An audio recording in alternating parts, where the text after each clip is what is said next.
నమస్తే, welcome to Telugu రాజ్యం. నేను మీరామ్. దేవినేని ఉమా గారు టీడీపీ నుంచి తప్పుకొనున్నట్లుగా వైసీపీలో జాయిన్ అవుతున్నట్లుగా వార్తలు వస్తున్నాయి. ఓవరాల్గా ఈ వార్తల గురించి ఒక మంచి క్లారిటీ ప్రముఖ పొలిటికల్ అనలిస్ట్ కేఎస్ ప్రసాద్ గారి నుండి తెలుసుకుందాం. సార్ నమస్తే. నమస్తే. నిజంగా జరిగే అవకాశం ఉందంటారా? జరగదు. వై? కొంతమంది లాయలిస్టులు ఉంటారండి, కొంతమంది జీవితాలు కొవ్వొత్తుల్లో కరగొట్టుకుంటారు, అపవాదులు అన్నీ మోసుకొని తిరుగుతుంటాడు. అలా అక్కడ ఏదో ఫామ్ హౌస్ ఉంది, ఇక్కడ ఎన్ని డబ్బులు తినేసాడు, అక్కడ ఎన్ని డబ్బులు తినేసాడని చెప్పుడు మాటలకి బలైపోయిన వ్యక్తి ఎవడంటే దేవినేని ఉమా. అతనికి చంద్రబాబు నాయుడు గారంటే వీర విధేయుడైన. ఒక పోలవరం ప్రాజెక్టుకి 72% క్లెయిమ్ చేసుకుంటాం తెలుగుదేశం అంటే దానికి 200% డెడికేషన్తో మడత కుర్చీ చేసుకుని కూర్చున్నాడు అక్కడ. సోమవారం పోలవరం అన్న మాట చంద్రబాబు నాయుడు గారి నోట్లో చూస్తే ప్రోగ్రెసివ్ నోట్లో ప్రతి సోమవారం ఆయనకు ప్రోగ్రెస్ చూపించడానికి ఆయన సమయం చచ్చేట్టు చెప్పాలి. పిల్లల్ని అందరినీ పనంగా పెట్టి. ప్రాబ్లం ఏంటంటే ఆ పార్టీ అతని సర్వీసెస్ని ఈ తండ్రి కొడుకుల రాజకీయంలో బలేసేశారు. ఈ వసంత కృష్ణప్రసాద్ మీద అతను ఆద్యంతం యుద్ధం చేసి అతని దోపిడీకి ఆ నియోజకవర్గం బలై కూడా, ఎందుకంటే స్థానికంగా నియోజకవర్గంలో ఎమ్మెల్యే నిలబడితే కొన్ని పనికిమాలిన పనులు జరగవు. కానీ పనికిమాలిన పనులు జరుగుతున్నప్పుడు ఒక ఎమ్మెల్యేగా నిలబడలేక నిస్సాయ స్థితి, ఎందుకంటే నీటిపారుదల శాఖ మంత్రిగా పోలవరం పనులు బిజీగా ఉన్నప్పుడు అతని క్యాడర్ మిగిలిన కూడా సహకరించలే. సాధారణంగా గ్రూపులు కట్టే మనిషి కాదు అతను. తన పని తాను చేసుకుందాం అన్న దాంట్లో ఆయనలో అహంకారాన్ని ఎస్టాబ్లిష్ చేశారు. తన పని తాను చేసుకోవడంలో అహంకారాన్ని ఎస్టాబ్లిష్ చేస్తే ఎవడ కర్మ? వెట్టి చాకరీ చేసి పార్టీకి వీర విధేయతను చాటుకుంటూ అధినాయకుడికి at the cost of his life అయితే దానికి కూడా ఇవాళ కూడా అతనికి ఏవి పదవి ఉన్నందుకు ఇంకా అతని మీద అబాండాలు వేసి వైఎస్ఆర్సీపీకి వెళ్ళిపోతాడు నెగిటివ్ ఫీలర్లు ఇస్తే ప్రతి నిమిషం ఏదైనా అంటే వెళ్ళిపోవాలని లిట్మస్ టెస్ట్ ఏమైనా పెడుతూ ఉంటాడు ఆయనకి. వెళ్ళిపోవాలని ఇట్లా ఏమైనా చేస్తున్నారా?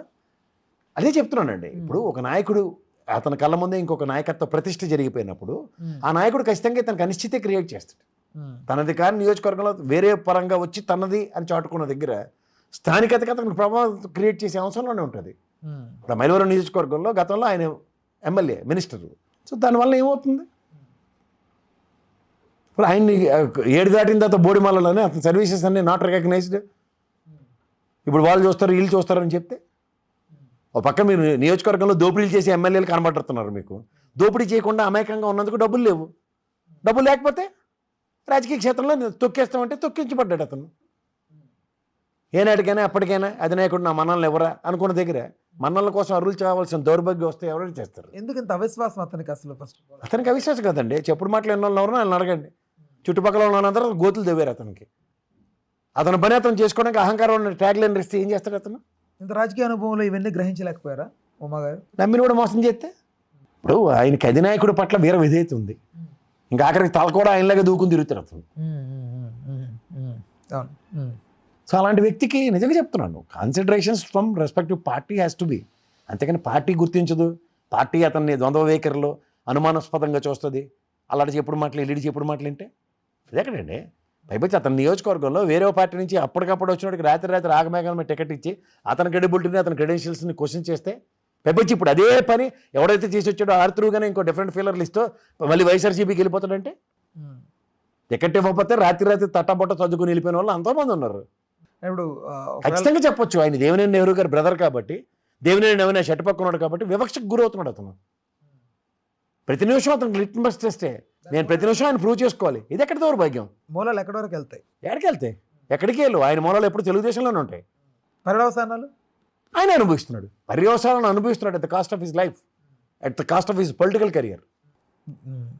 బాధాకరమైన విషయం ఏంటంటే వసంత కృష్ణప్రసాద్ మీద ఆయన నిరంతర పోరాటం చేశాడు 5 సంవత్సరాలు. అతనికి అక్కడ టికెట్ ఇచ్చి ఇతనికి ఇవ్వకపోవడం. అప్పుడు కూడా అతను నిజంగా ఆయన క్యాడర్తో కనుక నెగిటివ్ చేసినట్టు వసంత కృష్ణప్రసాద్ గెలుస్తాడా? 11కి ఇంకోటి తోడే ఉందని కదా. కానీ అతను చిత్తశుద్ధి చాటుకున్నాడు కదా, పార్టీ పట్ల విధేయత విశ్వసనీయతను. కానీ అతనికి తిరిగి గుర్తింపు అంటే ఇప్పుడు ఆశించి చేస్తున్నారు అనుకుంటున్నారా మీరు? ఆశించకుండా ఉన్న దేవినేని ఉమాని నెత్తికేసి బండగొట్టి అతన్ని నిజం నుంచి గన్న పేలిస్తూ ఇతనికి లేని ఇది పెట్టి అక్కడికి పంపిస్తున్నారు. ఎక్కడికి వెళ్ళిపోతాడు, వైఎస్ఆర్సీపీకి వెళ్ళిపోతాడట అని లేనిపోయిన అపవాదాలు క్రియేట్ చేస్తున్నారు. అంటే వెళ్ళిపోవాలనే ఒక ఇంటెన్షన్ వీళ్ళకేమన్నా? వెళ్ళిపోవాలన్నా అతనైతే వెళ్ళే మనిషి కాదు. వెళ్ళిపోవాలని చాలా మందికి ఉంటుంది. వాస్తవం అంటారా? టీడీపీ నేతలు చాలా మందికి ఉంటుంది. అందులో కొత్తగా వచ్చిన వసంత కృష్ణప్రసాద్కి అయితే ఎట్టి పరిస్థితి ఇతను పంపిస్తేనే మిగిలిన ప్రాబ్లమ్ సాల్వ్ అవుతాయని. అంటే ఎందుకు ఏంటి ఈయన ఉంటే ఏంటి ప్రాబ్లం? ఒకవేళ పార్టీలో ఈయన పని నేను చేసుకుంటాడు కాబట్టి, తప్పును వెళ్ళి లక్ష్మీపతి ఎవరిలో ఉండవు కాబట్టి తప్పును వెళ్ళి చూపిస్తాడనా? అన్ని రకాలుగా ఉంటాయి. ఒక నిజంగా వైసీపీ ఆహ్వానిస్తే వెళ్తాడా? నాకైతే నేను ఖచ్చితంగా చెప్పగలను వెళ్ళడాన్ని. అతని commitment towards his party and Chandrababu గారు అంటే ఆయనకు అంత ఇది. నేను అంటుంది ఏంటంటే పోలవరం అండ్ పార్టీ అండ్ అతని నియోజకవర్గం 3 హెర్క్యులెన్ టాస్క్స్. ఇప్పుడు ఏ మంత్రి అనే వాళ్ళు నిమ్మల రామారాయణ ఉన్నాడు, ఏ నీటిపారుదల శాఖ అని చెప్పి 24/7 ఆ రోజు అంత చేస్తే అంత క్రెడిట్ కొట్టేశాడు కదా ఆయన.